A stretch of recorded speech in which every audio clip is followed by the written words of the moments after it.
Ce matin est un jour nouveau et à chaque jour suffit sa peine. Nous voulons bénir le Seigneur pour sa fidélité. Amen, amen, amen. Nous continuons donc ce matin dans notre thème, un thème essentiel que nous avons commencé depuis dimanche dernier sur le discernement des esprits. Est-ce que quelqu'un peut dire avec moi le discernement des esprits? Et dites-le ensemble et fort. Alléluia, le discernement des esprits. Et dimanche dernier, nous avons introduit nos propos en définissant ce que c'est que le discernement des esprits. Mais avant de définir, nous avons vu par des remarques que le monde dans lequel nous sommes est un monde difficile aujourd'hui, assimilé, un monde dont il est difficile de faire la différence entre le vrai et le faux.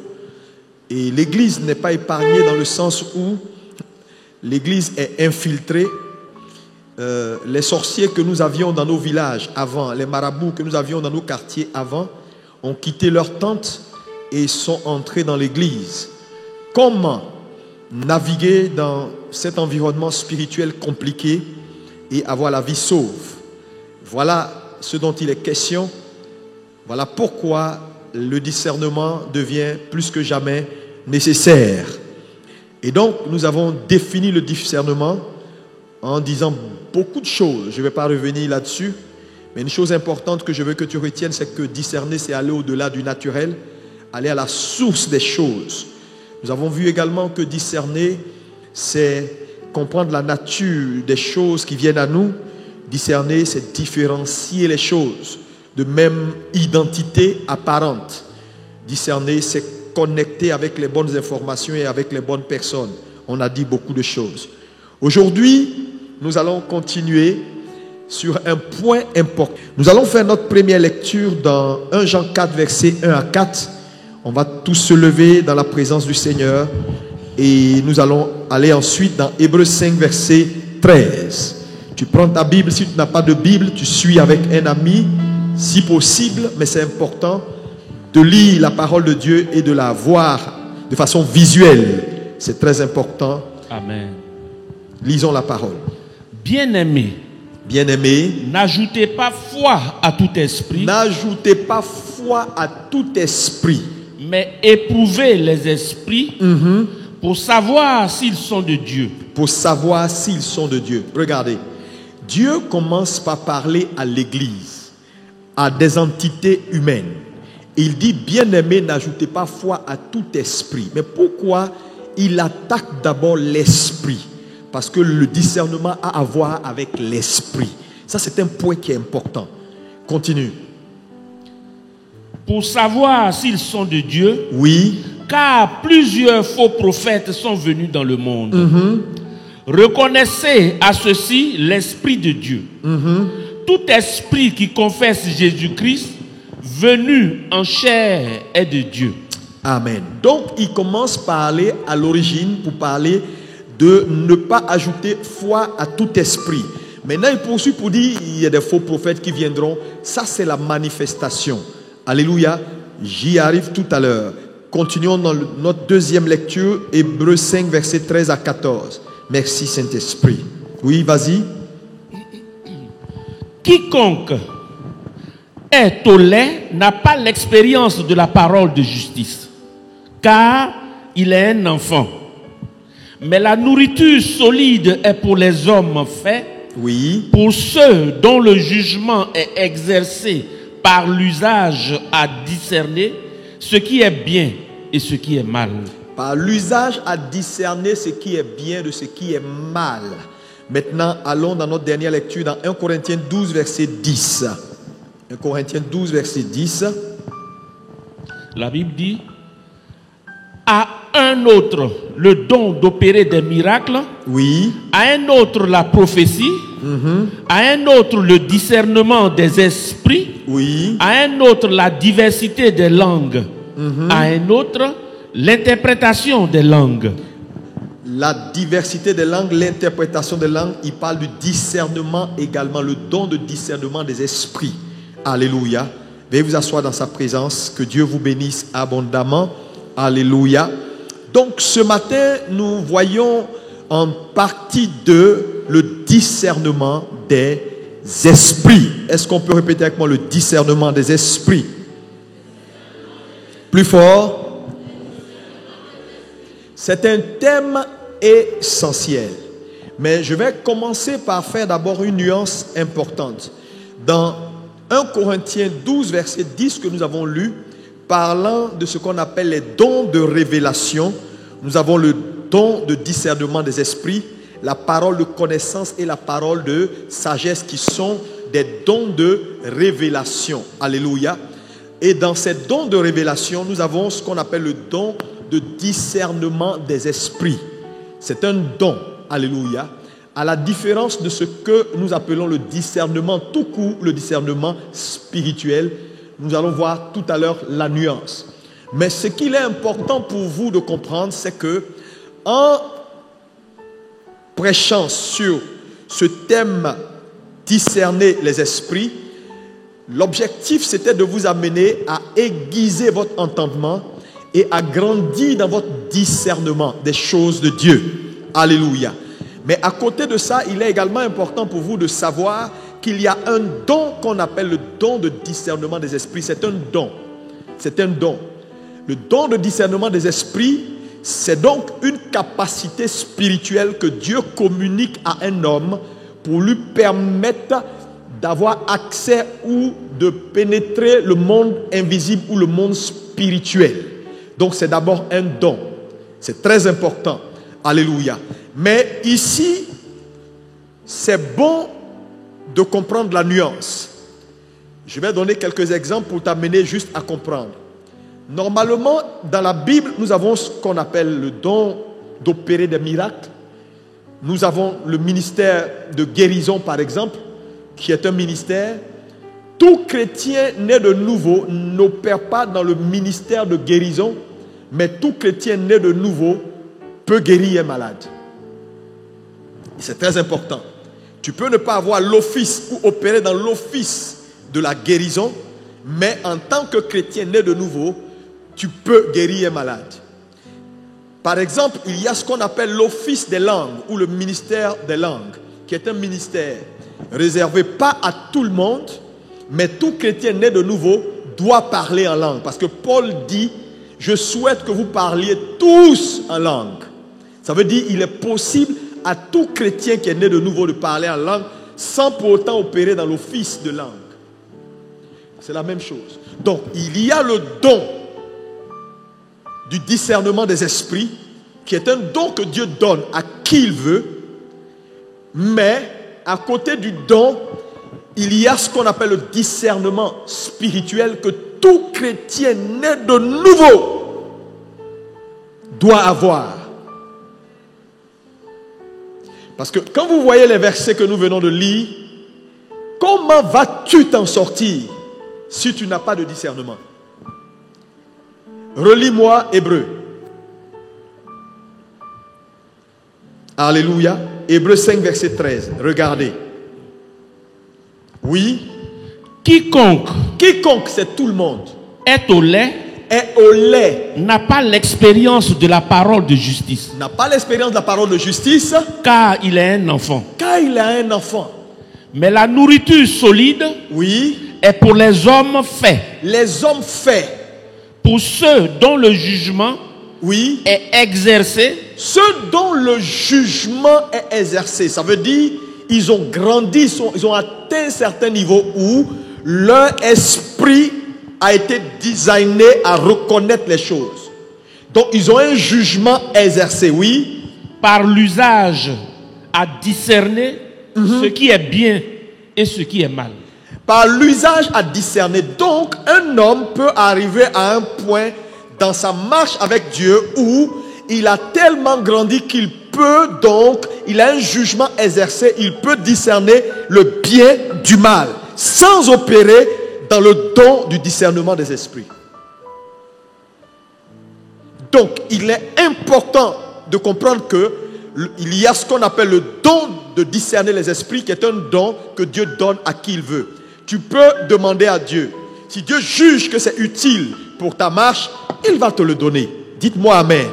Mais même si tu ne l'as pas, alléluia, tu peux grandir pour atteindre un certain niveau où ta capacité de discerner devient aiguë. Quelqu'un me dit amen. Donc un don, c'est un don. On ne fait rien pour avoir un don. Un don, Dieu te donne. Mais avoir du discernement nécessite un processus. Alléluia. Alléluia. Donc, cette nuance est très, très, très importante pour nous, enfants de Dieu. Est-ce que quelqu'un peut me dire amen? Dis-moi encore amen. Alléluia. Donc, le don de révélation est une capacité que Dieu donne à un homme pour lui permettre d'avoir accès, de percer le monde des esprits pour comprendre qu'est-ce qui est à l'origine d'une manifestation. Parce que je vais te dire, et je le répète, je l'ai dit dimanche dernier, il n'y a aucune manifestation, il n'y a rien que vous pouvez voir qui n'a pas à l'origine un esprit. J'ai dit l'esprit est la matrice de la matière ou l'essence de la matière. Ça veut dire tout a commencé dans l'esprit. Donc quand vous voyez une manifestation quelconque, quel est l'esprit qui est derrière, ou la chose qui se fait est sous l'égide de quoi? Donc un homme qui a le don de discerner les esprits a la capacité donc d'entrer dans le spirituel pour savoir l'esprit derrière la manifestation. Ça, c'est le don. Maintenant, vu le tableau que je vous ai brossé, et face aux difficultés dans lesquelles nous sommes aujourd'hui, parce que nous allons vers la fin des temps, et que les choses sont désormais assimilées, et faire la différence entre le bien et le mal devient difficile, tout chrétien né de nouveau doit aspirer au discernement spirituel. Dis-moi amen. Donc, le discernement simple ou le discernement spirituel devient ceci. Écris cela. Le discernement est donc une capacité intuitive qui naît à partir de la pratique de la sagesse.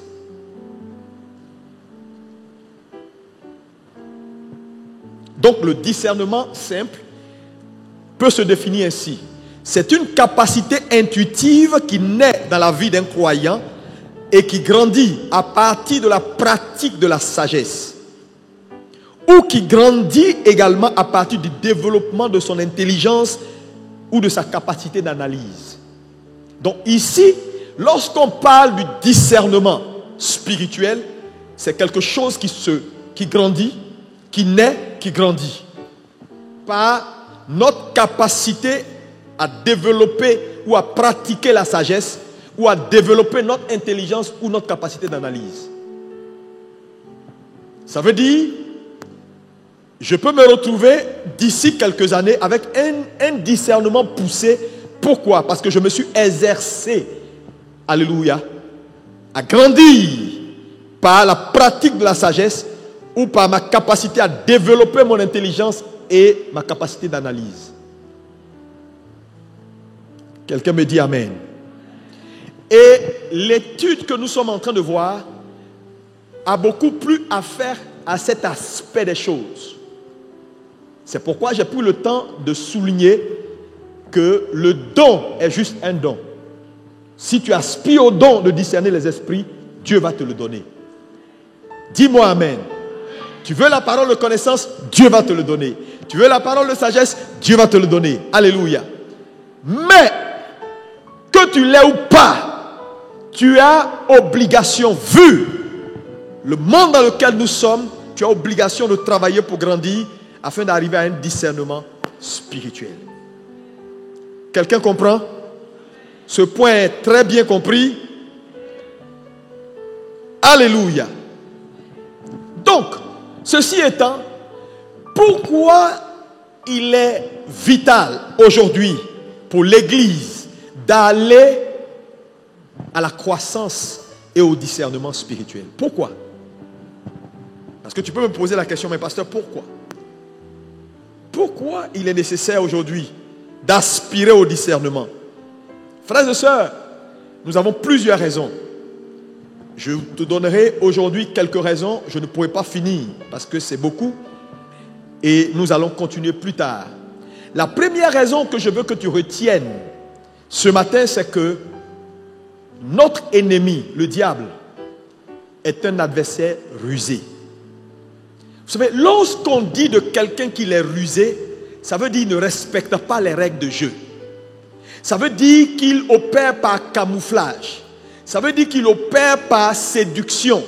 Ça veut dire qu'il ne se présentera pas devant toi dans sa forme initiale. Il va toujours te présenter quelque chose qui n'est pas. Alléluia. Et donc, le discernement devient plus que nécessaire pour la survie de l'Église. Pour la survie de l'Église. La Bible dit, bien-aimés, n'ajoutez pas foi à tout esprit. Mais éprouvez-les. Pourquoi il faut les éprouver? Parce que ça va devenir compliqué dans les temps de la fin. Vous savez, ce matin, si tu comprends ce que je suis en train de te dire, tu es sauvé. Oh, j'ai dit tu es sauvé. J'ai dit tu es sauvé. Vous savez, Dieu est en train d'ouvrir mon esprit. Et je peux comprendre au fur et à mesure pourquoi beaucoup de gens ne s'en sortent pas. Tu ne peux pas te payer le luxe de ne pas savoir certaines choses et de ne pas grandir au niveau de ton discernement. Ce n'est pas possible. L'ennemi, notre adversaire, est un ennemi rusé. Est-ce qu'on peut dire avec moi, il est rusé? Lis-moi Ephésiens 6, verset 11. Regardez ce que dit la Bible. Ephésiens 6, verset 11. Revêtez-vous de toutes les armes de Dieu. Ici, là, c'est un commandement. Ce n'est pas si vous voulez, s'il vous plaît. Revêtez-vous si ça vous arrange. Non. Revêtez-vous. C'est un ordre. La Bible est un livre totalitaire. Dieu parle. Alléluia. Il dit revêtez-vous. Tu n'as pas de choix que de te revêtir. Pourquoi? Oui, vas-y. Afin de pouvoir tenir ferme. Il dit afin de pouvoir tenir ferme. Ça veut dire qu'il y a probabilité de ne pas pouvoir tenir ferme. Oui. Contre les ruses du diable. Contre les ruses. Il dit les ruses. Il dit même pas une ruse. Satan est un adversaire rusé. Frères et sœurs, je te parle avec beaucoup de c'est-à-dire sérieux ce matin. Satan est un adversaire rusé. Il dit afin de tenir ferme, revêtez-vous de toutes les armes. Mais il dit les armes. Ça veut dire quoi? Mais les armes dont il parle ici, ce n'est pas des kalash, ce n'est pas bazooka, ce n'est pas des pistolets. Non. Les armes de Dieu. À toi de déterminer quelles sont les armes. Alléluia. La parole de Dieu, par exemple, est une arme. L'action de l'esprit est une arme. Même la sagesse dans la parole est une arme. L'intelligence aiguë est une arme. Parce que tu vas faire face, frère, à certaines adversités dans ta marche. Ça ne sera pas parler en langue. Je te lis, Satan, je te lis. Ça a sa place. Mais tu vas faire face à des adversités. Frère, il faut que tu sois simplement intelligent. Et je disais au premier culte tout à l'heure, j'ai appris une chose du docteur Otabil qui est restée dans mon esprit. Ça ne m'a jamais quitté. Un jour, il me dit, tu sais, qu'est-ce que c'est que la foi? Puis je le regarde. La foi, je rentre dans mes théories. Et puis il me regarde. Il dit, tu sais, un homme qui manifeste la foi, je vais t'expliquer. Et il m'explique. Première chose, il dit, on peut manifester la foi tout en fuyant face à un obstacle. Je l'ai regardé comme ça. Il dit, qu'est-ce que c'est que la foi? La foi, basiquement, c'est obéir à la parole de Dieu. Ou agir sur ce que Dieu te dit. Donc il dit, si Dieu te dit, face à un obstacle, fuis. Si tu as fui, tu es en train de manifester la foi en fuyant. Ça dit, tu es un homme de foi en train de fuir. Si Dieu te dit, affronte l'obstacle que tu affrontes, tu es en train de manifester la foi. Parce que dans l'imagerie populaire de l'église, les gens pensent que manifester la foi, c'est affronter. Non, frère, tu peux affronter et mourir. Tu peux fuir et vivre. Ce n'est pas tout qu'on affronte. C'est ce que Dieu te dit de faire là qui détermine la foi que tu es en train de manifester. Donc s'il dit cours, il faut courir. Ça a changé ma perspective des choses. Ce n'est pas... Parce que beaucoup de gens disent non, quand j'ai manifesté ma foi, donc ils sont tout le temps en train d'affronter les défis, affronter. Ce n'est pas tout on affronte dans la vie. Il y a des gens qui sont en train d'affronter certains défis là, ils sont hors de la foi. Il y a longtemps, Dieu leur a dit non, ça là on n'affronte pas, on court quand on voit ça. Jésus a fui face aux gens qui voulaient le lapider dans Jean 8. Il a manifesté la foi là. Hein? C'est pas la peur. Non. La foi, c'est ce que Dieu dit, c'est pas ce qui te semble bon à tes yeux. Alléluia. Satan est un ennemi rusé. Saisissez-vous de toutes les armes. Il dit revêtez-vous. C'est comme un vêtement qu'on porte. Si tu ne comprends pas certaines vérités, tu seras une victime. Mais une vraie victime, hein? Parce qu'il y a beaucoup de chrétiens qui sont aujourd'hui des victimes. Mais des victimes silencieuses, il y en a plein dans nos églises. Les victimes actives, il y en a plein dans nos églises. Ce n'est pas une affaire de combien d'années tu as fait dans une église. J'ai dit dimanche dernier, et je le répète. La bénédiction de l'Éternel ne dépend pas du temps.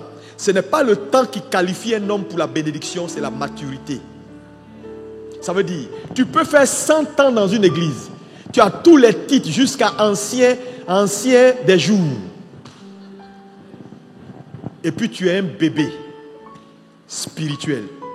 Mais la Bible dit, l'héritier, tant qu'il demeure bébé, ça veut dire son héritage est sous tutorat. Ça veut dire ce qui t'appartient, certaines personnes bouffent ça. Et il y a des gens dans cette salle, voilà ton problème. Tu ne veux pas grandir. Donc il y a des gens qui sont assis dans ta maison. Il y a des gens qui sont en train de conduire ta voiture. Il y a des gens qui sont en train de manger ton argent. Pourquoi? Parce que tu refuses de grandir. Mais la Bible dit, tant que tu es bébé, d'autres personnes vont manger jusqu'à ce que tu grandisses pour qu'il y ait un transfert d'héritage. Et ce sont les bébés là qui nous fatiguent dans l'église. Ils sont pleins. Ils ont l'apparence de la maturité. Mais en réalité, rien de ce qui fait la maturité. Et regardez leurs œuvres. Par leurs œuvres, vous saurez qu'ils ne sont pas matures. Satan est un ennemi rusé. Dis avec moi, Satan est un ennemi rusé. Lis-moi Genèse 3, versets 1 à 5. Regardez un peu. Quelque chose dans Genèse 3, versets 1 à 5. Oui. Le serpent était le plus rusé de tous les animaux des champs. Le serpent était le plus rusé de tous les animaux que Dieu a créés. Oui. Il dit à la femme. Il dit à la femme. Dieu a-t-il dit réellement? Regardez la question. Dieu a-t-il dit réellement? Il met en cause la parole de Dieu. Frère. Continue. Vous ne mangerez pas de tous les arbres du jardin. La femme répondit au serpent. Regardez la réponse de la femme. Nous mangeons du fruit des arbres du jardin. Oui. Mais quant au fruit de l'arbre qui est au milieu du jardin, Dieu a dit, oui, vous n'en mangerez point et vous n'y toucherez point, oui, de peur que vous ne mouriez. Quand vous examinez la réponse de la femme, vous vous rendez compte qu'elle n'a pas donné avec exactitude la pensée de Dieu parce que Dieu n'a pas dit ce qu'elle a dit. Elle a dit, Dieu a dit si on mange, répète la phrase, quoi? La réponse de la femme. Vous n'y toucherez point, de peur que vous ne mouriez. De peur que vous ne mouriez. De peur, ça dit, quand elle dit de peur que vous ne mouriez, ça dit, il y a éventualité qui ne meurt pas. Ce n'est pas ce que Dieu a dit. Dieu a été totalitaire. Dieu a dit, le jour où vous mangez, vous mourrez. Ce n'est pas de peur que. Donc, elle a mal rendu ce que Dieu a dit. Quand Satan s'est rendu compte qu'elle n'avait pas toute la pensée de Dieu, frère, Satan joue sur les détails. Quand je vois certaines personnes qui pensent qu'ils peuvent se permettre de ne pas connaître la Bible. Ah, je ne suis pas pasteur. Mon ami, tu es en suicide. Ah non, non, ça c'est pour les pasteurs. Tu es en suicide. Non, non, non, comprendre la Bible là, ça c'est pour les autres. Tu es en suicide. Regardez, elle a dit tout, sauf de peur que c'était suffisant. Parce que Satan connaît la parole. Satan sait la pensée de Dieu. Mais Satan lui a posé la question exprès pour voir si elle sait de quoi il s'agit. Frère, si Satan n'est pas encore venu dans ta maison, c'est parce que tu n'es pas encore stratégique. Tu n'es pas encore important. Donc pour le moment, il gère les nations, les gens importants. Toi, il se dit, bon, ceux-là, c'est 10 000 francs pour les faire tomber, donc c'est pas trop grave. 10 000 francs, 15 000 francs, on ne va pas perdre le temps, on va venir après. C'est pourquoi il n'est pas encore apparu devant toi. Satan va t'apparaître. Dis avec moi, Satan va m'apparaître. Il y en a qui ont peur. J'ai dit, tu as peur. Non, non, non, non, non, non. Attends, c'est pas non, il va t'apparaître. Si Dieu t'a appelé, tu deviens l'élu de Satan. Il t'a appelé ou il t'a pas appelé? S'il t'a appelé, tu deviens l'élu aussi de Satan. Quoi? Tu as vu quelqu'un que Dieu a appelé, que Satan n'a pas identifié? C'est que tu n'es pas important. Non, non, non, il ne viendra pas devant moi. S'il ne vient pas devant toi, tu ne seras pas qualifié. Parce que là où il n'y a pas de test, il n'y a pas d'attestation.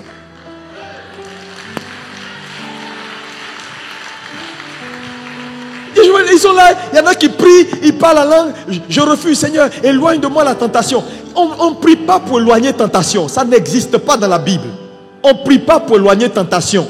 On prie pour être fort. On prie pour être un homme accompli. Quand ça vient, on a ce qu'il faut pour esquiver. Frère, Ève n'a pas pu rendre la pensée de Dieu. Elle a été une victime. Mais regardez, elle ne savait pas que cette simple discussion-là engageait l'histoire et l'avenir de plusieurs, y compris toi et moi. Elle ne savait pas. Frère, vous jouez avec le diable. C'est pourquoi je veux dire à quelqu'un, il faut que tu grandisses. Hein? Il faut que tu grandisses. Tu es là actuellement avec une petite affaire de quartier. Oui, est-ce qu'il faut pas? Mon ami, si Dieu ouvre tes yeux pour voir les générations qui sont impliquées dans le choix que tu es sur le point de faire, si Dieu peut ouvrir tes yeux pour voir les personnes qui sont liées dans le choix que tu es sur le point de faire, mon ami, ne fais pas des choix alimentaires. Il y a des gens qui prennent des décisions pour l'instant, à cause de leurs conditions présentes, à cause de ce qu'ils ne mangent pas présentement. Mon ami, que Dieu ouvre tes yeux ce matin, afin que tu aies du discernement au nom de Jésus. Dis-moi Amen 3 fois et reçois la grâce. C'est une affaire de destinée.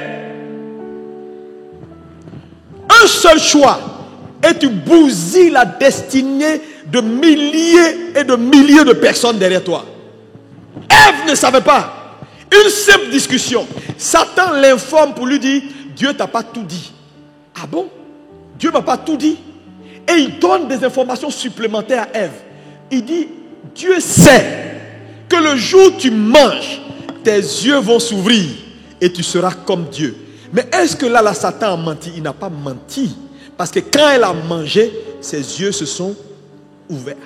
Et elle est devenue comme Dieu. Parce que Dieu lui-même a dit, l'homme est devenu comme l'un d'entre nous en ce qui concerne la connaissance du bien et du mal. Le vrai problème, c'est que quand tu étudies bien, tu vas voir que Satan dit la vérité, mais une demi-vérité. Satan dit toujours des demi-vérités. Parce qu'ils ne sont pas devenus comme Dieu en tout. Ils sont devenus comme Dieu dans la connaissance du bien et du mal. Mais cette connaissance du bien et du mal, là, Dieu leur avait proposé ça. Quand tu lis bien la parole. Je veux demander à quelqu'un ce matin. Tu dois prier pour dire, Seigneur, ouvre mon esprit. Est-ce que tu peux dire avec moi, Seigneur, ouvre mon esprit? Le tout, ce n'est pas venir s'asseoir à l'église sur une chaise. On a trop de gens qui sont assis sur des chaises. Mais quand vous regardez le monde là, ça ne vous dit rien. Les gens qui sont de l'autre côté, qu'on appelle païens, on appelle pécheurs, dites-moi tous les noms que vous voulez, francs-maçons, quoi, qui sont dans les loges, qui sont dans les organisations, tous ces gens-là, frère, ce n'est pas des enfants de cœur, c'est des hommes spirituels. Les chrétiens manquent de spiritualité, ils ne veulent pas grandir. Venez s'asseoir à l'église, chauffer les bancs, bavarder, critiquer, parler, ne pas laisser Dieu les transformer. Ils ne veulent pas. L'ennemi que nous avons est un ennemi qui est rusé. Souvent, je regarde des choses et puis je dis, mais Satan. Non, tu es fort. Satan est dangereux. Hein? Satan. Parce qu'il y a des gens qui... Je regarde certaines personnes, ils me disent, frère, Satan, ne jouez pas avec lui. Si vous jouez avec cet ennemi, je comprends pourquoi la Bible dit revêtez-vous, c'est un commandement, des armes de Dieu. On est dans un combat perpétuel de survie. Regardez toute la race humaine. À cause de quoi? Elle a manqué de discernement. Elle a manqué de discernement. Satan va te donner des informations. Si tu n'es pas assis, tu vas quitter le Seigneur. Regardez ce qu'il dit à Ève. Il donne des informations à Ève. Des informations que Dieu n'a pas données à Ève. Mais je vais vous dire la vérité.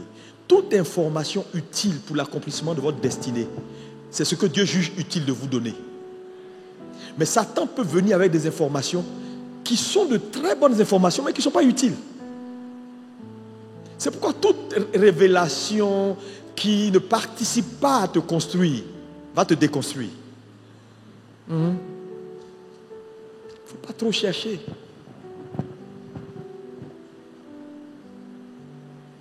Oh Seigneur, aide-nous. Aide ton Église. Quelqu'un me dit Amen. Quelqu'un me dit encore un bon Amen. Matthieu 24, verset 23. Lis-moi ça. Matthieu 24, 23, oui. Verset 23. Oui. Si quelqu'un vous dit alors, le Christ est ici ou il est là, ne le croyez pas. Car il s'élèvera de faux Christ et de faux prophètes. Oui. Ils feront de grands prodiges et des miracles au point de séduire. S'il était possible, même les élus. Même les élus. Ça veut dire quoi? Sa méthode de travail, c'est la séduction. Séduire quelqu'un, ça dit c'est le tromper. Non, la seule chose qui te qualifie à ne pas être trompé, c'est avoir le savoir.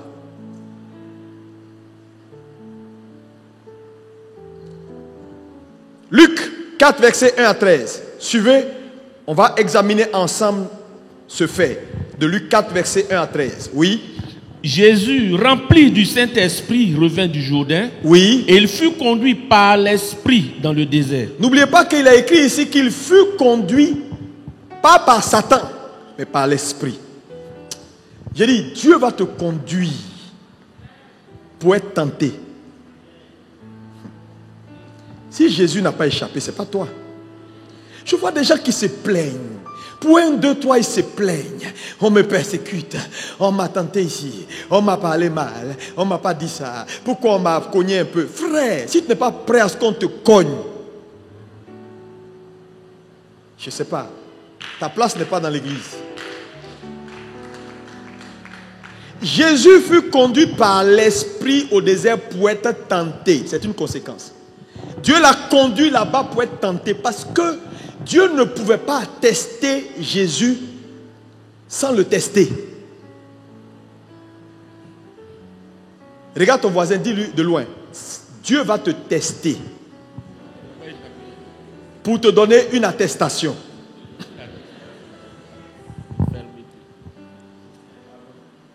Il va te tester. C'est pourquoi je te disais tout à l'heure qu'il va venir. S'il n'est pas encore venu, c'est parce que pour le moment, tu n'es pas stratégique. Parce que Satan travaille par stratégie. Quand il se focalise sur quelqu'un, c'est parce que ça lui apporte gros. C'est du gros lot. tu n'es pas encore...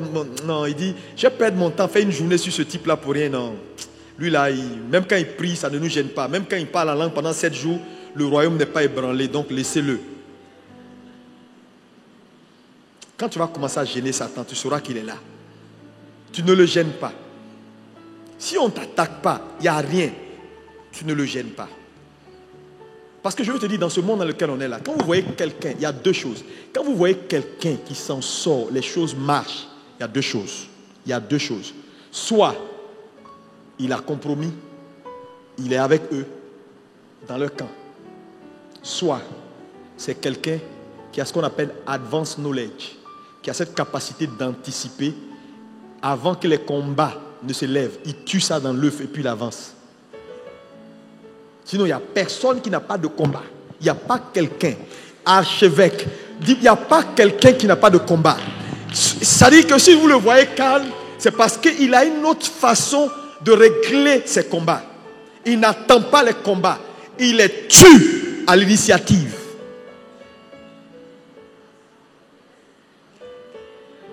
C'est pourquoi vous le voyez calme comme ça là. Non, ce n'est pas parce qu'il n'a pas de combat, il en a.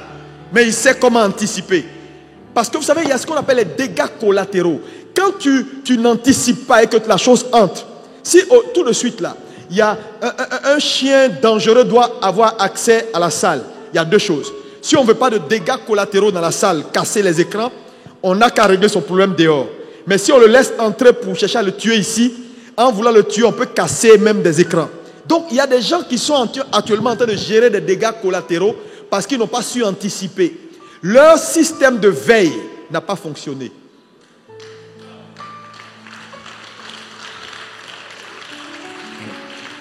Église de Jésus, c'est sérieux, hein?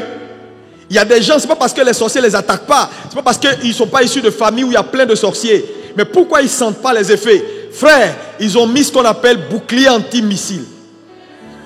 Quand ça décolle, leur truc a décollé il y a longtemps, boum, dans l'air, et puis là, ils dansent. Quand ils dansent là, ils ne dansent pas parce qu'il n'y a rien. Non, tout ça est géré là-bas. Dites-moi amen. Je prie que Dieu ouvre tes yeux et qu'il te donne dans cette saison difficile des boucliers anti-missiles au nom de Jésus.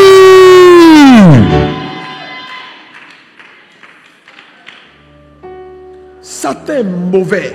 Regardez, il regarde un couple comme Adam et Ève. Dieu les crée. Frère, j'ai dit ça et c'est important, je le répète. Frère, à chaque fois que tu évolues dans la vie, n'oublie jamais que ton combat augmente. Regarde, quand Dieu crée Adam et Ève, voilà un couple de jeunes gens contents, dans le bonheur. Satan est fâché. Il entre dans le jardin. Qui t'a dit que quand ça marche pour toi, Satan est content? Tu n'avais pas de voiture, maintenant tu as une voiture. Tu n'avais pas de maison, maintenant tu as une maison. Tu n'allais pas bien, maintenant tout va bien, tu as la santé. Frère, ton niveau d'autel, tes autels doivent changer de niveau. Tes sacrifices doivent changer de niveau. Parce que quand Dieu te met dans le bonheur, si tu gardes le même niveau de communion que tu as eu avec Dieu quand tu n'étais pas dans ce bonheur-là, ce niveau-là ne pourra pas soutenir le nouveau niveau que tu as. Voilà pourquoi certaines personnes, dès qu'ils montent et ils commencent à être des hommes importants, comme leur niveau également de donner et de sacrifice ne change pas par rapport au niveau dans lequel ils sont, à un moment donné, ils ont des problèmes et puis ils tombent. Parce qu'à chaque niveau, son sacrifice. Tu es là, tu es directeur, Dieu t'a béni, tu ne payes pas ta dîme, tu ne fais rien, tu continues à te comporter comme un jeune chrétien qui était au départ, avant, mon ami. C'est une question de temps. Au fur et à mesure que Dieu t'élève, ton niveau de sécurité doit augmenter. Mais le niveau de sécurité dépend de ta capacité à semer, à bâtir tes autels. Parce que tes autels sont tes boucliers anti-missiles. Je te dis, tes autels sont tes boucliers anti-missiles. Tu es là, tu parles. C'est pas parler seulement. Hein. Quand dans les couvents de la sorcellerie, au fin fond de l'enfer, les gens se liguent pour dire, mais le gars là, ça va trop pour lui. Ses enfants sont heureux. Là, il s'apprête à aller à Paris pour faire une semaine avec ses enfants. Là, elle s'apprête à changer de voiture. Là, regardez, elle est en bonne santé depuis 3 semaines. Même mot de tête, elle n'a pas. Satan s'inquiète. Quand un homme est dans le bonheur, ça inquiète Satan. Le trouble de Satan, c'est ton bonheur. Et donc, il est perpétuellement en train de voir comment, c'est-à-dire être en paix et te troubler. Parce que sa paix, c'est ton trouble. Et toi, ta paix est son trouble. Donc, lui, il est permanemment en train de voir comment transférer ces troubles-là sur toi pour avoir ta paix. Parce que tant que tu es en paix, lui, il est troublé. Tant que tu es troublé, lui, il est en paix. Il n'y a pas possibilité que vous deux vous soyez en paix. Donc quand c'est comme ça, vous ne voyez pas que les riches là, quand au fur et à mesure ils deviennent ministres, ils commencent à avoir l'argent, même pour approcher sa maison c'est compliqué. Système de sécurité, alarme ici, garde-corps. Parce que quand tu deviens important, tu es obligé d'assurer ta sécurité. Tu n'es plus un homme ordinaire à te promener dans les rues, sans garde-corps, sans temps, parce que il faut te protéger. Parce que tu ne t'appartiens plus, tu appartiens à tout le monde. Donc tu dois te protéger pour être toujours une bénédiction pour tous. C'est la même chose spirituellement. Satan est méchant. Maintenant, continue la lecture. Il fut tenté par le diable pendant 40 jours. Oui. Il ne mangea rien durant ces jours-là. Oui. Et après qu'il fut écoulé, il eut faim. Il eut faim. Le diable lui dit, si tu es fils de Dieu, oui, ordonne à cette pierre de devenir du pain.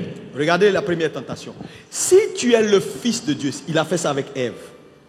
Ordonne à cette pierre-là de devenir du pain. Mais il sait que Jésus est fils de Dieu, puisque le Seigneur l'a dit lorsqu'il est sorti du Jourdain, celui-ci est mon fils bien-aimé. Il a entendu. Mais il voulait vérifier si Jésus lui-même avait une idée de qui il est. Satan va vérifier si tu sais qui tu es. Maintenant, il dit à Jésus, ordonne que ces pierres deviennent du pain. Waouh, quelle tentation! Si Jésus avait obéi, c'était foutu pour l'église. Parce que la transaction que Satan voulait faire, c'est l'église qui voulait prendre par cette tentation. Si Jésus mangeait ce pain, Jésus mangeait sa moisson.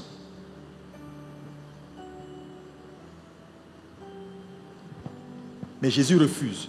C'est pourquoi je vous ai dit tout à l'heure que derrière chaque tentation, petit soit-il, méfiez-vous. Ça peut être des destinées qui se jouent. Ça peut être des vies qui se jouent. Mon frère, ma soeur, tu es peut-être assis dans la salle. Tu es face à un dilemme en ce moment. Depuis cette semaine, tu es en train de réfléchir quelle décision prendre. Peut-être que tu es là, tu es sur le point d'abandonner même ta femme ou ton mari. Tu es en train de demander quelle décision prendre. Peut-être qu'il y a une petite fille qui te fait des yeux de chacal quelque part. Elle veut tuer ta destinée. Une seule décision, petit, simple, peut cacher des destinées. Regardez, affaire de pain en pierre. Il n'aurait pas eu d'église si Jésus avait mangé. Il n'aurait pas eu d'église. Mais Jésus comprend que cette tentation-là, elle est simple. J'ai faim.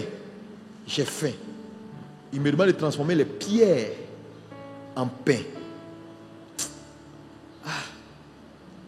Si je fais ça, j'ai mangé ma semence, ma moisson.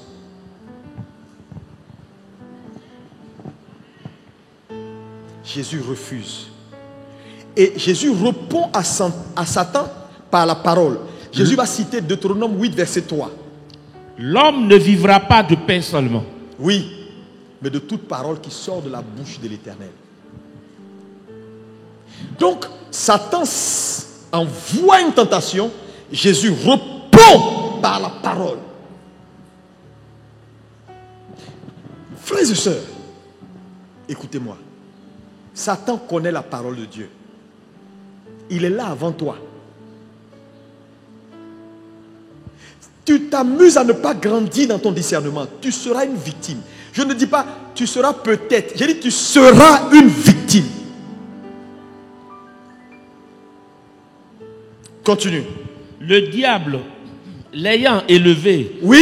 lui montra en un instant tous les royaumes de la terre. Oui. Et lui dit, Je te donnerai toute cette puissance et la gloire de ces royaumes, Oui. car elle m'a été donnée. Et je la donne à qui je veux. Oui. Continue. Si donc tu te prosternes devant moi, Si donc tu te prosternes, elle sera toute à toi. Jésus lui répondit, il est écrit, tu adoreras le Seigneur ton Dieu et tu le serviras lui seul. Jésus cite Deutéronome 6, verset 13, qui est un commandement que Dieu a donné à l'homme. Donc il se met à la place de l'homme pour dire, je suis un homme.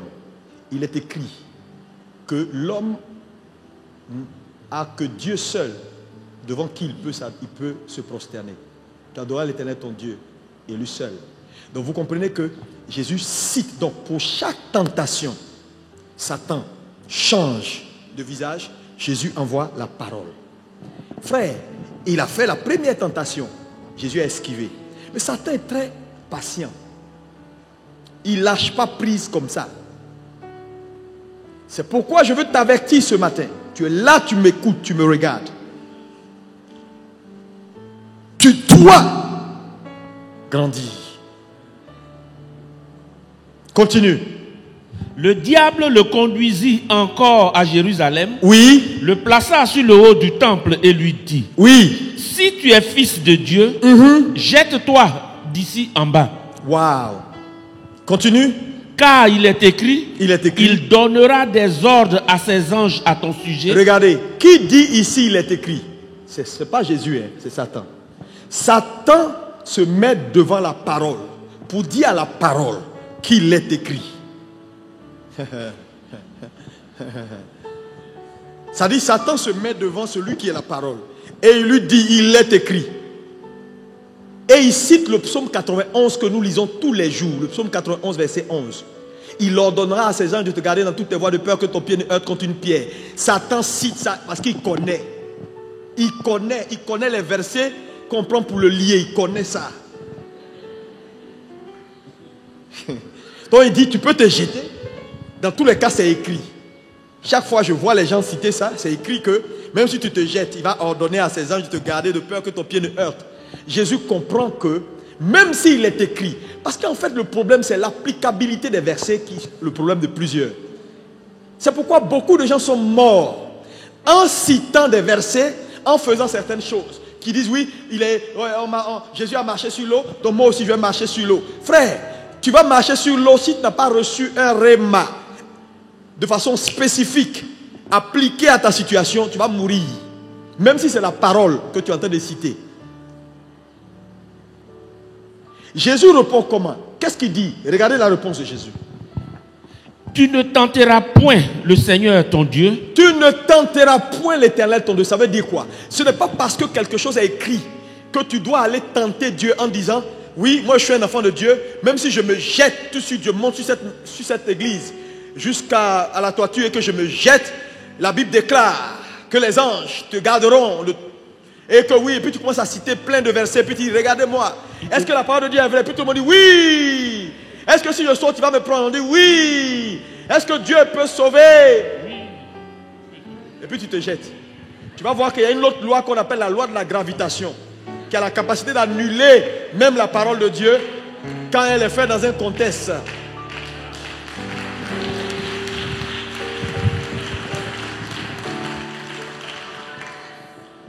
C'est pourquoi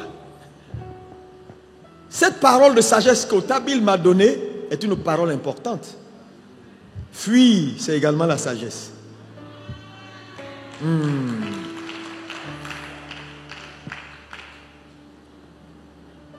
Tu sais, si tu n'es pas mûr, tu ne peux pas comprendre ce qu'il a dit là. Non, tu ne peux pas comprendre. La foi, c'est aussi fuir. La foi, c'est affronter. La foi, c'est supporter. Jésus se retrouve devant la coupe. Il dit au Père, non, non, non, non, cette coupe-là, on ne peut pas boire. Le Père dit, tu dois boire. Ça dit, tu dois souffrir. Mais en acceptant de souffrir, Jésus était en train de manifester la foi. Donc on peut être en train de souffrir, mais c'est la foi. Parce qu'il y a des choses que tu dois supporter pour acquérir la sagesse qui est dedans. Anyway, continuons.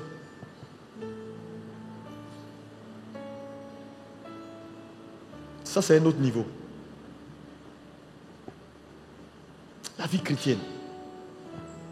Il faut grandir.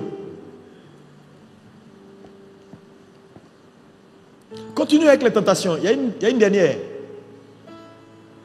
Ou c'est terminé. Lis-moi la suite. Après l'avoir tenté de toutes ses manières, oui, le diable s'éloigna de lui jusqu'à un moment favorable. Regardez. Quand il a fini, il a tout fait. Ça ne passe pas. Il a laissé tomber, attendant un autre moment, quoi. Moment favorable, ça dit quoi? Il est toujours aux aguets. Frère, mais avec Jésus, il n'a pas eu de moment favorable. Il n'a pas eu de moment favorable. Le seul moment favorable que Satan a eu avec Jésus, c'était un piège. C'était un piège. C'était à la croix. Où il s'est dit, enfin, je vais le taper. Mais il ne savait pas que la jurisprudence allait jouer contre lui. Frapper quelqu'un qui est innocent, tu n'en as pas le droit. Quand le Père l'a quitté, c'était l'occasion rêvée pour Satan. Enfin, en le frappant, il signait son arrêt de mort. Satan cherche toujours un temps favorable. Il est rusé, hein? Vous avez un ennemi rusé.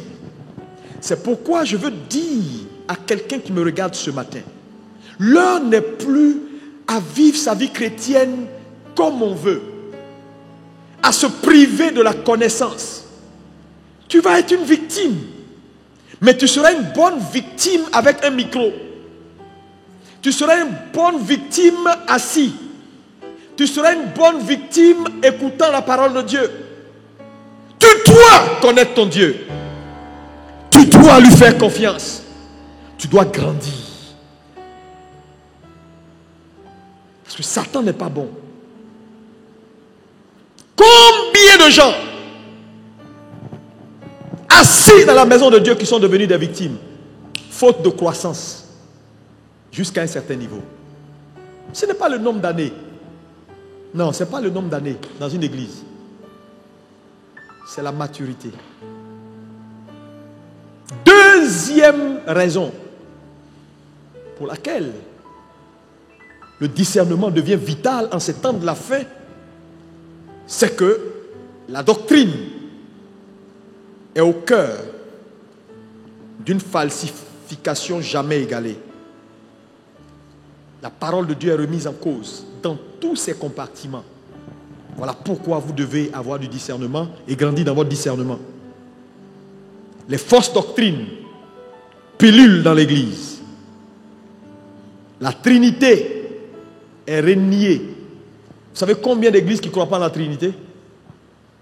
Quand vous voyez une église, ça finit par uni. Ils ne croient pas en la Trinité. Pour eux, Père, Fils, Saint-Esprit, c'est la même chose. Jésus est Dieu, Dieu est le Saint-Esprit, Saint-Esprit est Dieu. Il y en a plein. Et ces gens-là ont toutes sortes de versets pour te convaincre de leur doctrine. C'est pourquoi vous allez voir que la plupart des frères ici, là, tu n'es pas assis. Un témoin de Jéhovah entre dans ta maison, ou un branamis, tu ne peux même pas soutenir une discussion avec lui. Non. Ils ont des versets. Le gars va te prendre. J'ai dit, avant 30 minutes, tu vas commencer à vaciller pour te demander si le pasteur, je crois qu'il nous a trompés. Attends, dis-moi encore ton verset. Parce qu'ils sortent les versets hors contexte. Ils sont dangereux, hein? Ils sont dangereux. Il y a un même qui enseigne sur la polygamie, là. Si tu prends le temps de l'écouter, il a un minimum de logique, mais un minimum de logique démoniaque. Frère, c'est pourquoi je veux vous dire, à un moment donné dans votre marche avec Dieu, c'est-à-dire, Dieu va vous donner des points de repère. Et ces points de repère-là, vous liez votre vie à ces points de repère-là et puis vous ne bougez plus. C'est comme ça on tient dans le temps. Sinon, comment nos pères ont tenu? Comment les Osborne, les Cerulo, les Idaosa, les Renard Bonquet ont pu prêcher l'évangile, tenir jusqu'à partir vers le Seigneur avec honneur? Ils avaient des repères. Mais aujourd'hui, les chrétiens n'ont plus de repères. Même quand les fondamentaux sont touchés, ils sont là, oui. Ah oui, ce que tu dis n'est pas donne-moi la révélation. Ils sont friands de révélation. Église de Jésus.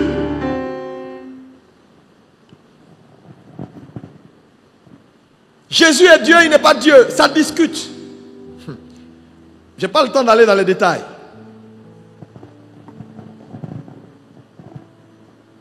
Même la nécessité de l'église locale est attaquée aujourd'hui.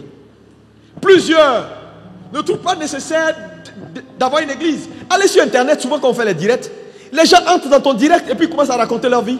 Ah non, non, vous les églises là, église ça n'existe pas dans la Bible. Oui, les apôtres c'était des cellules de maison, vous n'avez pas besoin de faire église. Tous ceux qui font des églises, qui ont un nom, qui ont un bâtiment, c'est de l'hérésie. Et aujourd'hui, beaucoup de nos frères sont sortis et ont suivi ces enseignements.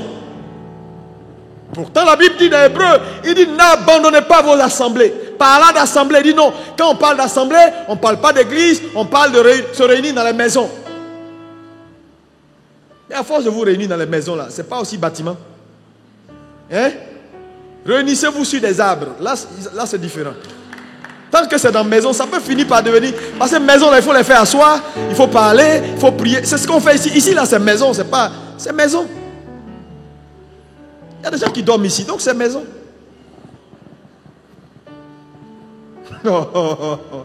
Satan. Parce qu'il sait, quand on levait, même pendant la crise de Covid, on a vu comment l'église a été combattue. On a vu certains pasteurs faire des discours. Oui, on n'a pas forcément besoin d'aller prier à l'église. Arrêtez-moi vos histoires d'aller à l'église. Avant là, c'était dans la maison. Restez dans vos maisons. Mais quand l'affaire a duré là, aujourd'hui là, ils ont repris tous les cultes. Mais je leur dis, mais pourquoi vous continuez pas à dire aux gens, on prie pas. Cette affaire là, c'est jusqu'en 2021. Le temps que 2021 arrive, tous tes membres vont te fuir. Il faut rester là. Internet, qui t'a dit que quelqu'un fait culte sur Internet? Quel culte quelqu'un fait sur Internet? Vous tous qui me regardez là, c'est culte vous faites? Tu jettes des coups d'œil, tu manges arachide, et papy tout pleure ici, tu dis tais-toi. Ça c'est culte. Le mot culte veut dire quelque chose. Il y a des conditions pour faire un culte. C'est pourquoi si tu es à Abidjan et tu es sur Internet, tu es un pécheur. Viens ici à l'église. Si tu es ailleurs, ok. Tu es fâché, quitte mon direct. C'est quelle affaire ça? On est en train de formater les chrétiens à quelque chose qui n'est pas bon. On peut faire des concerts sur Internet. On peut faire. Mais culte, le mot culte, allez étudier le mot culte. C'est un ensemble de choses qu'on rend à Dieu. Internet. Si on n'a pas de choix, on le fera. Si on n'a pas de choix. Mais quand on a un choix, on vient à l'église. Parce que la communion fraternelle, l'onction corporelle ne se gagne pas dans les maisons. Il y a quelque chose que et tu es assis ce matin-là, que tu es en train de recevoir. Tu ne peux pas recevoir ça si tu es à la maison. Vous qui êtes connectés, je vais prier pour vous. Je vais mettre ma main dans Internet. Puis je vais vous imposer les mains à la maison. Non, ça ne peut pas se faire.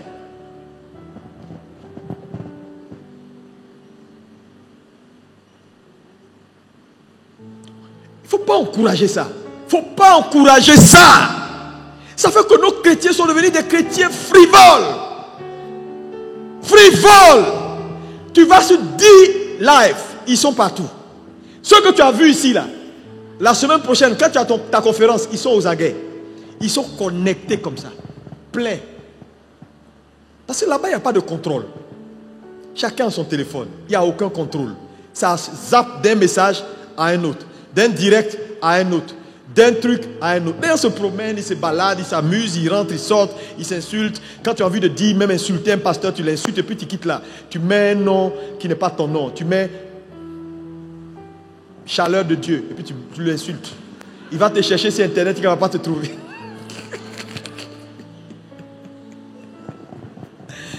Tu ne sais même pas à qui tu parles. C'est des zombies, c'est des hommes, c'est pas des hommes, tu ne sais même pas. Si on a été commande seulement, pasteur, tu es le meilleur. Entre toi et Jésus, on ne sait pas qui est le plus grand. Mais je pense que c'est toi.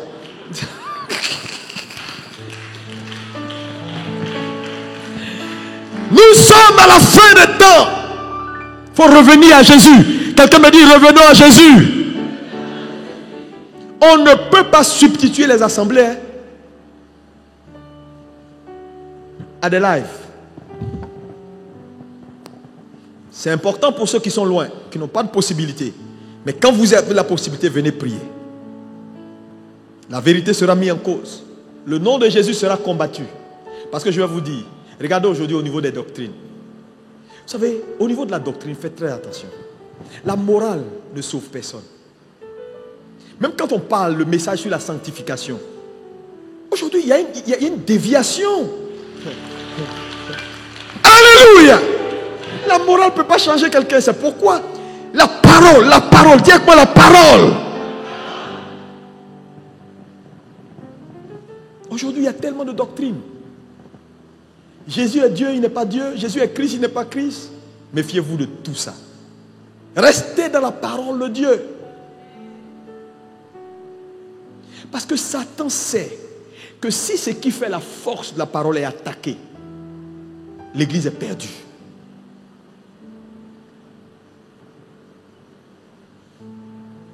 Lis-moi Matthieu, généalogie de Jésus. Regardez ici. Matthieu 1. Jacob engendra Joseph, l'époux de Marie, de laquelle est né Jésus, qui est appelé Christ. Jésus qui est appelé Christ. Il est Christ avant la fondation du monde. C'est pourquoi il a pu mourir et ressusciter. Il n'est pas devenu Christ. Même quand on dit Dieu l'a fait Christ et Seigneur, le mot faire ici n'est pas faire en tant qu'il n'a jamais été. Dieu a manifesté. L'a manifesté. A manifesté ce qu'il était. Ce n'est pas il n'a jamais été ça. Ce qu'il était a été manifesté. L'a fait Christ et Seigneur. Il est Christ avant la fondation du monde. Ton Dieu t'a oint d'une huile. Ça c'était avant la fondation du monde.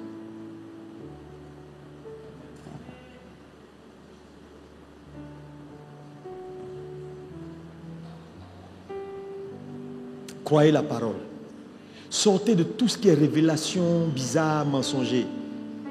Regardez par exemple un verset qui dit par exemple que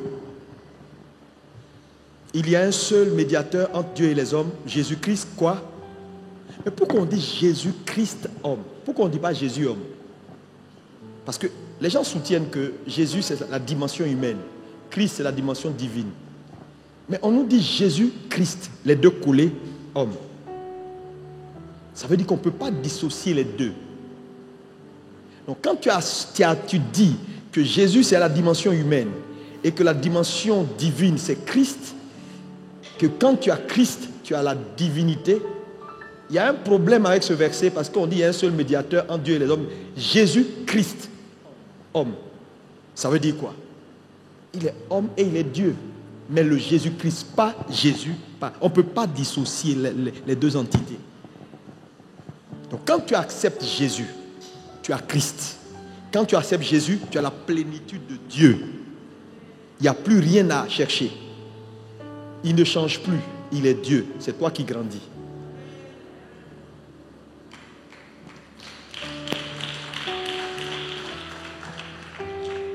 Dis-moi amen. La nécessité de grandir. Le temps est arrivé. Dites-moi le temps est arrivé. Encore plus fort, le temps est arrivé. Oui, je vous le dis. Si vous ne grandissez pas, vous n'allez pas avoir cette capacité de discerner entre le vrai et le faux. Vous savez, discerner entre le vrai et le faux, mais ce sera un exercice quotidien. Est-ce que vous savez que la fausseté ou la contrefaçon grandit là où il y a de la valeur? Oui, plus il y a de la valeur dans des objets, plus il y a de la contrefaçon. Regardez aujourd'hui, vous prenez, une fois je suis allé en Italie, j'arrive quelque part, je vois Louis Vuitton. Il y en a qui mettent Louis Vuitton. Il y en a qui mettent Louis Vuitton. Il y en a qui mettent Louis... Il y a toutes sortes de Vuitton, Vuitton. Moi-même, on m'a trompé un jour.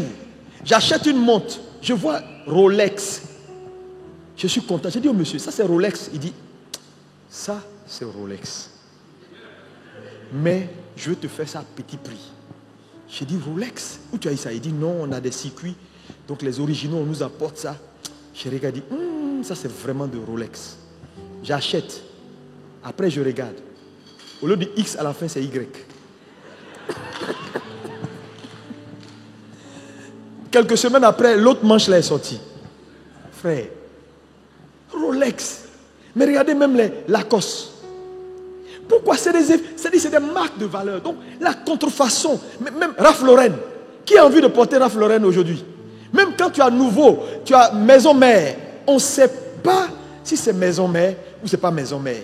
Parce que la majorité des hommes n'ont pas des yeux exercés. Donc, il y a des Lacoste même qui ont fermé la bouche sur des tricots.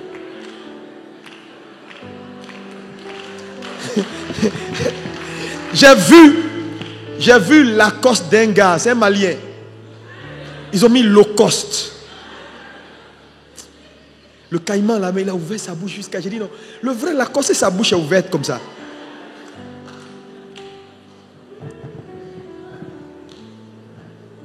Mais vous savez, pour arriver à faire le distinguo entre le vrai et le faux, la seule chose qu'il te faut faire, c'est quoi? Te familiariser avec le vrai. Donc, c'est ton incapacité de te familiariser avec le vrai qui va faire que le faux va te tromper. Parce que, je te dis la vérité, regarde, si par exemple on sort 2 billets, voilà 2 billets de 10 000.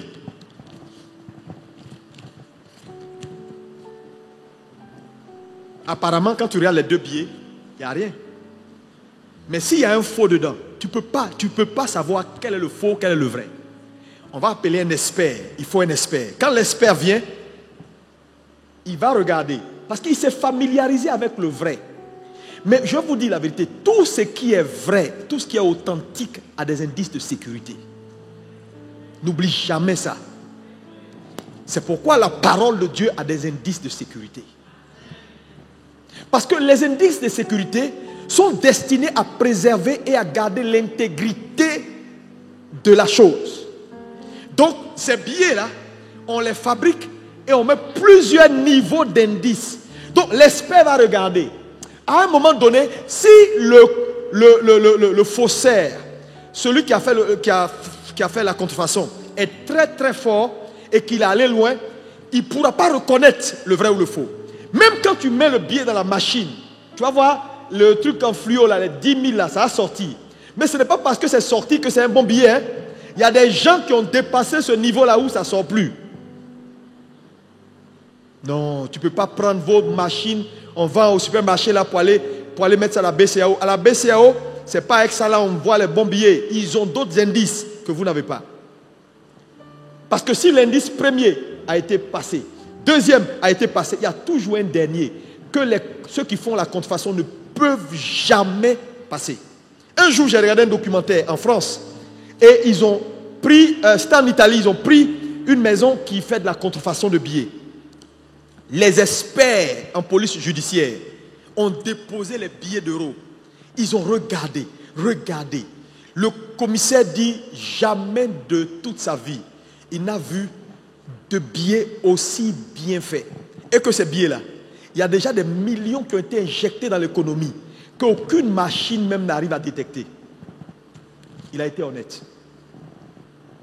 Parce qu'il dit non, il respecte, il dit j'ai du respect pour les gens qui ont fait ce truc-là.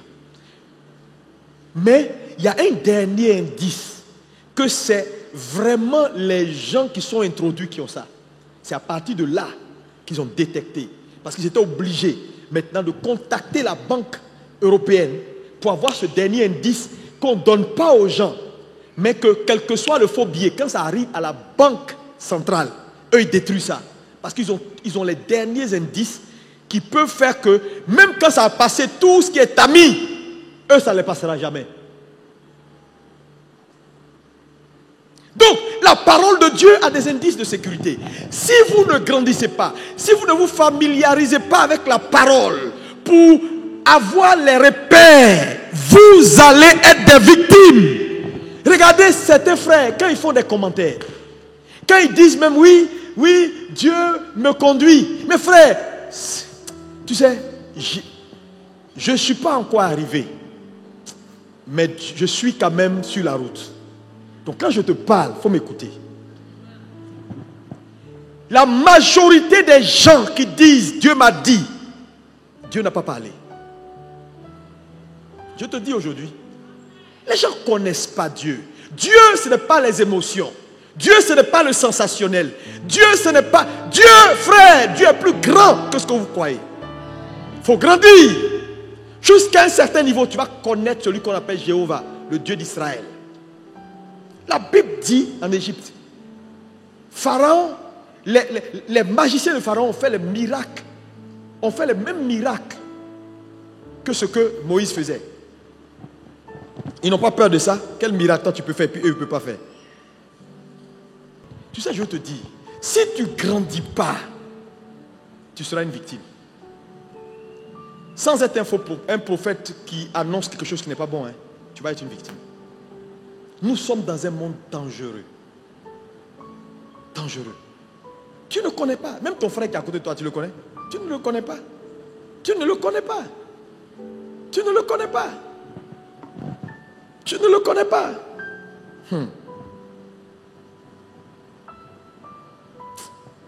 Ah Seigneur. Regardez, qui connaît Adidas? La marque Adidas. Il y a d'autres marques, on appelle ça Adibas. Mais tu ne peux pas savoir, c'est la même chose. Adibas. 3 traits, Adibas. Satan.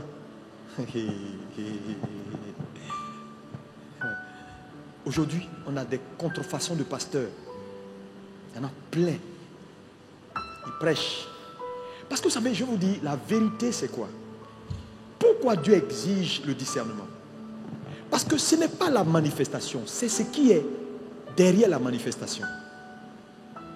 Ce qui contrôle la manifestation. C'est pourquoi je dis, il n'y a pas de discernement sans aller à l'esprit.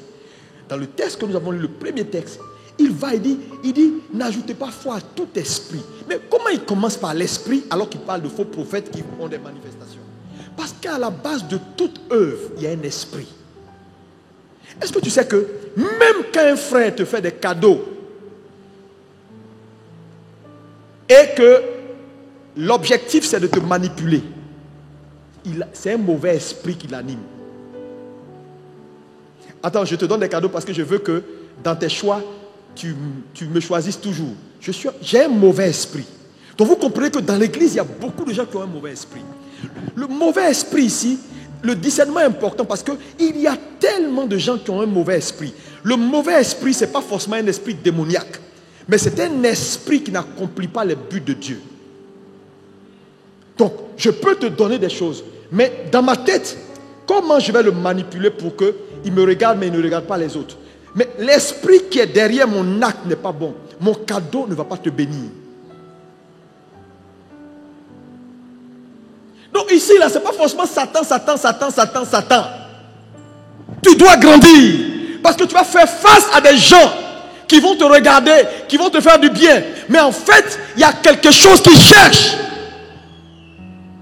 Oh, j'ai plein de tests que je vais te montrer. Peut-être dimanche prochain. Tu vas voir. Oui. Lis-moi Acte 16, verset 16. Vous connaissez l'histoire, je vais citer. Acte 16, verset 16. Un jour, les apôtres, lis-moi ça, qu'ils comprennent. Parce que je préfère qu'ils voient. Comme nous allions au lieu de prière. Comme nous allions au lieu de prière. Une servante qui avait un esprit de python. Oui. Et qui, en devinant, procurait un grand profit à ses maîtres, vint au devant de nous. Oui. Elle se mit à nous suivre, Paul et nous. Oui. Elle criait. Ces hommes sont des serviteurs du Dieu très haut. Regardez sa prophétie. Ce sont des serviteurs du Dieu très haut. Continue. Et il vous annonce la voie du salut. Il nous annonce la voie du salut.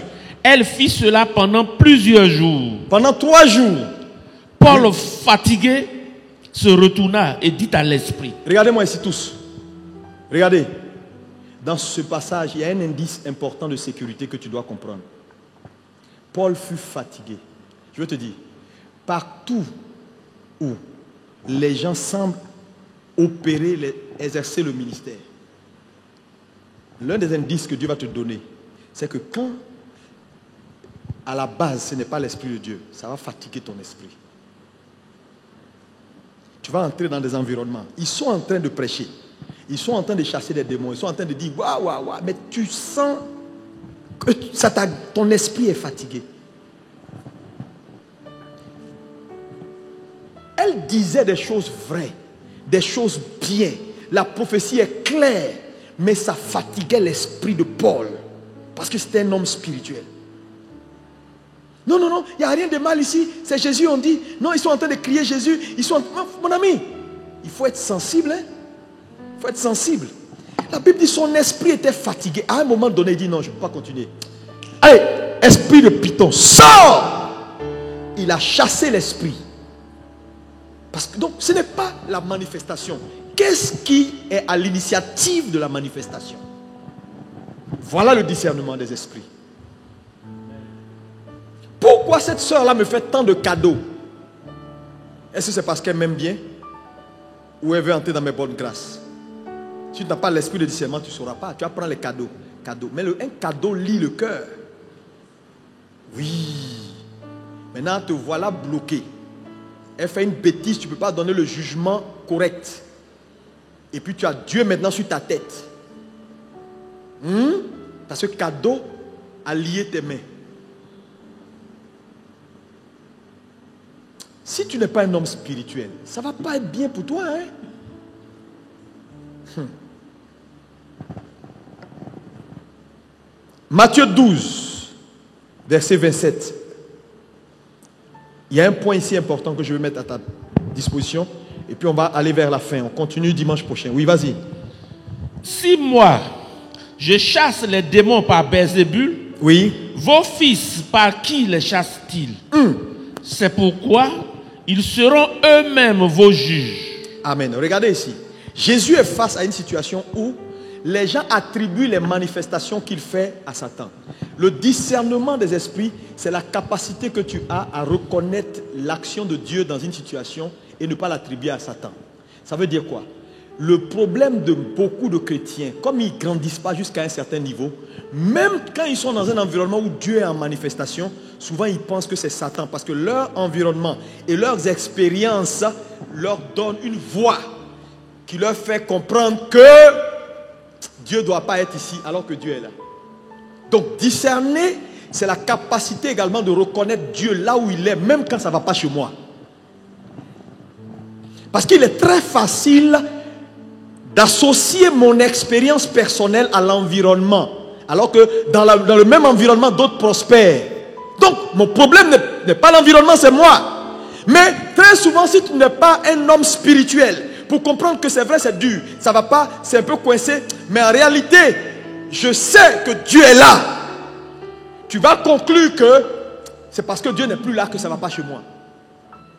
Donc, discerner, c'est reconnaître l'œuvre de Dieu et ne pas l'attribuer à Satan. Parce que je te dis, ce n'est pas toujours que Dieu fera les choses comme tu veux.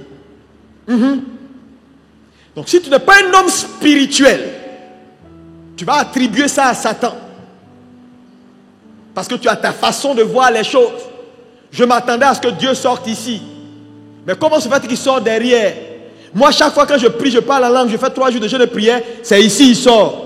Non. Le Dieu que je connais, il ne sort jamais ici. Il sort là. Frère, on ne juge pas une expérience par une expérience. On juge une expérience par la parole.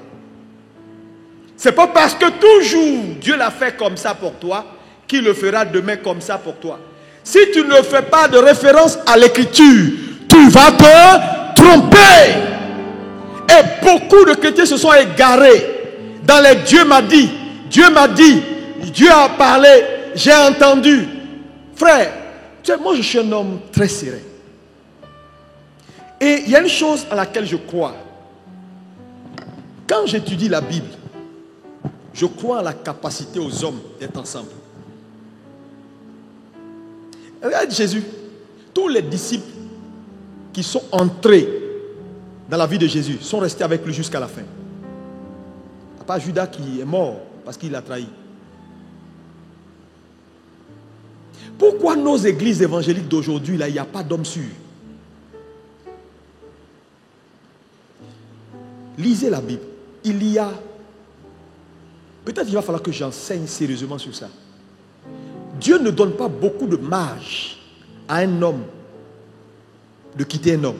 Il ne donne pas beaucoup de marge. Les seuls marges, le type là, est sorti de ma voie. Il ne pratique plus la justice. 2. On a tout fait, il ne veut rien comprendre. Il est complètement perdu. Tu as le droit de prendre un autre chemin. Dieu va te réorienter. 2. Dieu m'appelle à faire quelque chose, on en a partagé, mais il ne veut pas que je fasse la chose là. Il ne veut pas. Il bloque. Il ne veut pas. On a tout fait. Dieu peut t'orienter à faire s'il ne veut pas. Mais tant qu'il est ouvert, tant que l'environnement te permet de prospérer, tant que la parole est là, la vérité est là, le Saint-Esprit est là, tout est là, tu n'as pas trop d'image. Parce qu'il n'y a rien que Dieu peut demander de faire à un homme de faire qu'il ne peut pas faire dans l'ensemble. Parce que finalement, dis-moi, quand quelqu'un dit Dieu m'a dit d'aller faire ministère, qu'est-ce qu'il va faire qu'il n'aurait pas pu faire? Dites-moi. C'est une question de... Parce que je connais des ministères où les adjoints sont plus puissants que le pasteur principal. C'est une question de savoir s'orienter. C'est une question de savoir s'orienter. Quand tu sais t'orienter, tu peux tout faire et tout devenir. Dis-moi amen. Encore amen.